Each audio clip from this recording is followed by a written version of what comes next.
My name is John Vitale. This is our place, Caffé Anello. We also have Sonio and Johnny's Market around the corner. My adventure here was culinary experience was always a hobby to me. It was never really a profession. So when my wife and I went on our honeymoon to Paris and then over to Tuscany, I was inspired by a change in culture, the way food was prepared and the atmosphere, and it was much different than the hustle, bustle, hurry up type of a feeling you have in America. That journey inspired us to come back and drop a model that we thought would be different here in the US, and we literally left our livelihoods to do this. So basically we took a dream and a passion and turned it into a profession.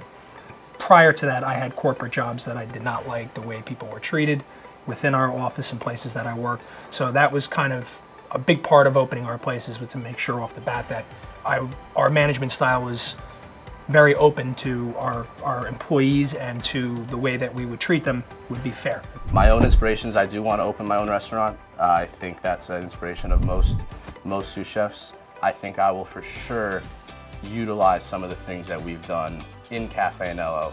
I mean, I know how hard I work for John. I can only hope that my staff would give me that same respect if I would treat them the way that John treats me. How many times, because of your treatment towards your staff, have you lost staff members? How has that affected your business? Wouldn't it be nice if you didn't have to deal with that anymore, because everyone wanted to show up to work every single day?